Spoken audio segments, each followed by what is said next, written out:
Welcome to my YouTube channel. ಎಲ್ಲರಿಗೂ ಸಂಕ್ರಾಂತಿ ಹಬ್ಬದ ಆರ್ಥಿಕ ಶುಭಾಶಯಗಳು. ಇದು ಉತ್ತರಾಯಣದ ಆರಂಭದ ಕಾಲ. ಸೂರ್ಯ ಧನುರ್ ರಾಶಿಯಿಂದ ಮಕರ ರಾಶಿಗೆ ಪ್ರವೇಶ ಮಾಡ್ತಾನೆ. ಸೊ ಹಾಗಾಗಿ ಇದನ್ನ ಮಕರ ಸಂಕ್ರಮಣ ಅಂತಾನೂ ಕರೀತಾರೆ. ಸಂಕ್ರಾಂತಿ ದಿನದೊಳಗೆ ಹೊಲದಲ್ಲಿರುವಂಥ ಧಾನ್ಯಗಳೆಲ್ಲಾನು ಮನೆಗೆ ತಂದ್ಬಿಟ್ಟಿರ್ತಾರೆ. ಸೊ ಆ ಧಾನ್ಯಗಳಿಂದ ಹೊಸ ಅಡುಗೆನ ಮಾಡಿ ದೇವ್ರಿಗೆ ಬಡಿಸೋದು ಈ ದಿನದ ವಿಶೇಷ. ಹಾಗೆ ನಾಳೆ ಸಂಕ್ರಾಂತಿ ಅನ್ನುವಷ್ಟರಲ್ಲಿ ಇವತ್ತು ಹೋಗಿ ಕಣಕ್ಕೆಲ್ಲ ತಾರಿಸಿ ಕಣಕ್ಕೆ ಬೂದಿ ಎಲ್ಲ ರಂಗೋಲೆ ಥರ ಬಿಟ್ಟು ಬರ್ತಾರೆ. ನಾನು ಅದನ್ನು ತುಂಬ ಮಿಸ್ ಮಾಡ್ಕೋತೀನಿ ಈ ವರ್ಷ. ಯಾಕಂದರೆ ನಾನು ನನ್ನ ಗಂಡನ ಮನೇಲಿದ್ದೀನಿ. ನನ್ನ ತಂದೆ ಮನೆಯಲ್ಲಿ ಈ ಆಚರಣೆ ಎಲ್ಲ ಮಾಡ್ತಾರೆ.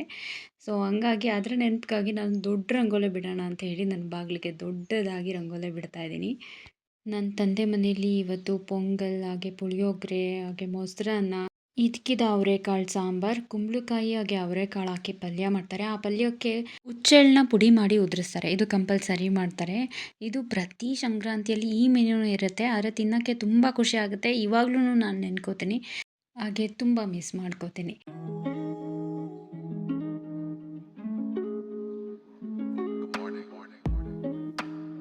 ಇನ್ನು ನನ್ನ ತಾಯಿ ಮನೆಯಲ್ಲಿ ಸಂಜೆ ಟೈಮು ಗೋಪೂಜೆ ಮಾಡ್ತಾರೆ. ನಮ್ಮ ಮನೇಲಿ ಹಸು ಇದೆ, ಹಸುಗೆ ಪೂಜೆ ಮಾಡ್ತಾರೆ.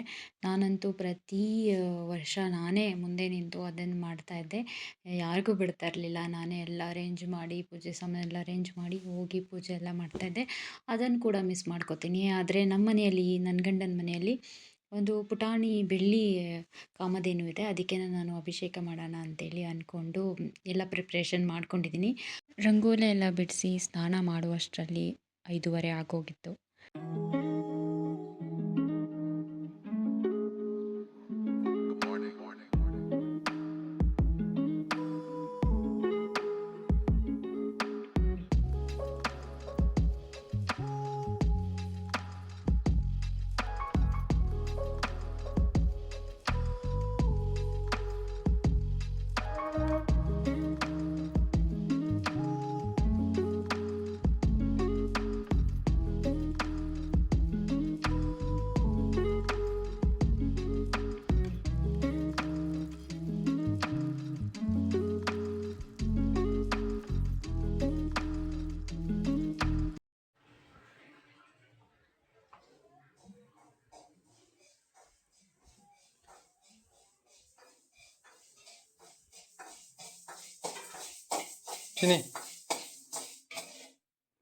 ಉಳಿದಿದ್ದೆಲ್ಲ ಕೆಲಸ ಮುಗಿಸಿ ಪ್ರಸಾದ ಎಲ್ಲ ತಯಾರು ಮಾಡಿಕೊಂಡು ಆ ನಂತರ ನಾನು ಪೂಜೆ ಶುರು ಮಾಡಿದೆ.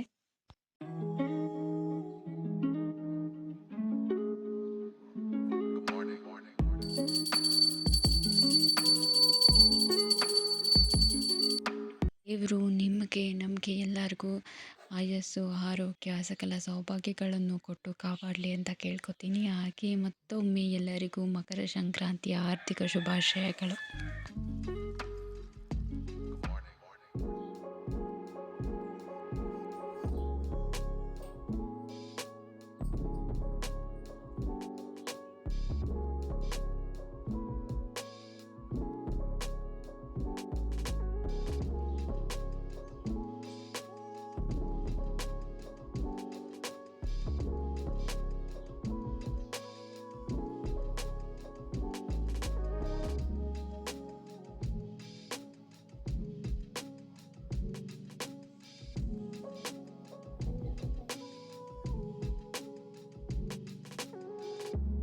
ದೇವರ ಪ್ರಸಾದಕ್ಕೆ ನಾನು ಪುಳಿಯೋಗರೆ ಪೊಂಗಲ್ ಮಾಡಿದ್ದೆ. ಇನ್ನು ನೈಟ್ಗೆ ಎಡೆ ಹಾಕ್ತಾರೆ. ಅಂದರೆ ಪೂರ್ವಜರಿಗೂ ಕೂಡ ಎಡೆ ಹಾಕುವಂಥ ಸಂಪ್ರದಾಯ ನಮ್ಮ ಮನೆಯಲ್ಲಿದೆ. ನನ್ನ ಗಂಡನ ಮನೆಯಲ್ಲೂ ಇದೆ, ನನ್ನ ತಾಯಿ ಮನೆಯಲ್ಲೂ ಇದೆ.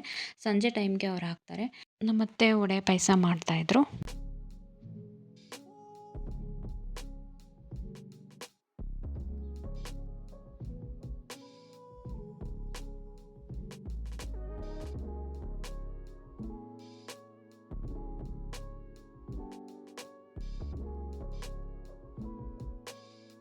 ಸಂಜೆ ಎಡೆ ಹಾಕಿ ಪೂಜೆ ಮಾಡಿ ಆನಂತರ ಊಟ ಮಾಡಿ ಮಲ್ಕೊಂಡ್ವಿ.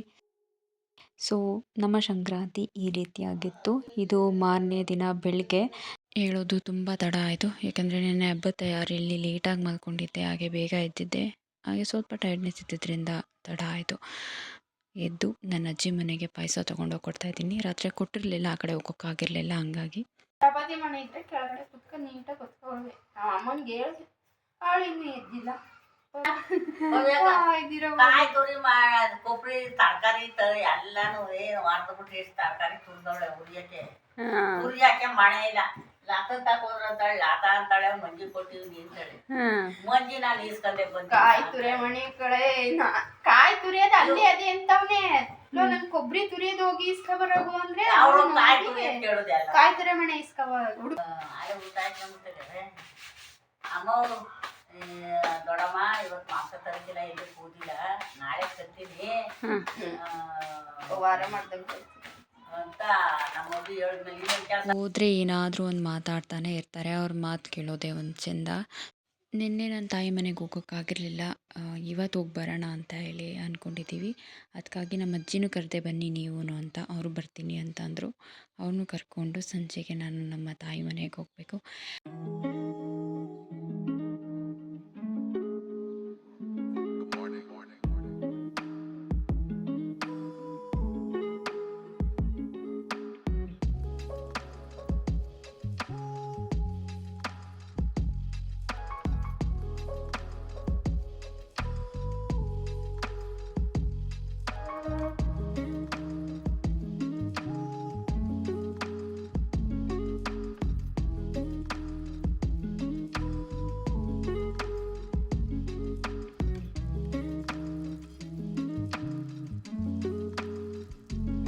ಅಜ್ಜಿ ಮನೆಯಿಂದ ಒಂದು ಉಳಿದೆಲ್ಲ ಕೆಲಸಗಳನ್ನು ಮಾಡಿಕೊಂಡು ರೆಡಿಯಾಗಿ ಪೂಜೆ ಮಾಡ್ತಾಯಿದ್ದೀನಿ. ಬೆಳಗ್ಗೆ ಪೂಜೆ ಮಾಡೋಕ್ಕಾಗಿರಲಿಲ್ಲ, ತಡವಾಗಿದ್ದಿದ್ದರಿಂದ. ಹಾಗಾಗಿ ಈಗಲೇ ಪೂಜೆ ಮುಗಿಸ್ಕೊಂಡು ಹೋಗ್ತಾಯಿದ್ದೀನಿ ನನ್ನ ತಾಯಿ ಮನೆಗೆ.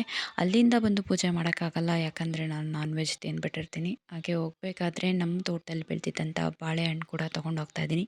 ಇನ್ನೂ ಹಣ್ಣಾಗಿಲ್ಲ, ಒಂದು 2-3 ದಿನದಲ್ಲಿ ಹಣ್ಣಾಗುತ್ತೆ.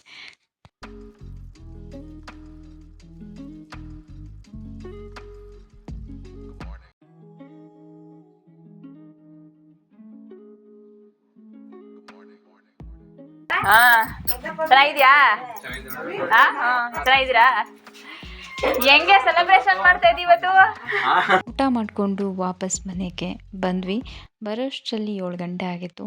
ನನ್ನ ಈ ದಿನ ಈ ರೀತಿ ಆಗಿತ್ತು. ಮತ್ತೊಂದು ವಿಡಿಯೋದಲ್ಲಿ ಸಿಗ್ತೀನಿ ಅಂತ ಹೇಳ್ತಾ ಈ ವಿಡಿಯೋನ ಎಲ್ಲಿಗೆ ಎಂಡ್ ಮಾಡ್ತೀನಿ. Thanks for watching.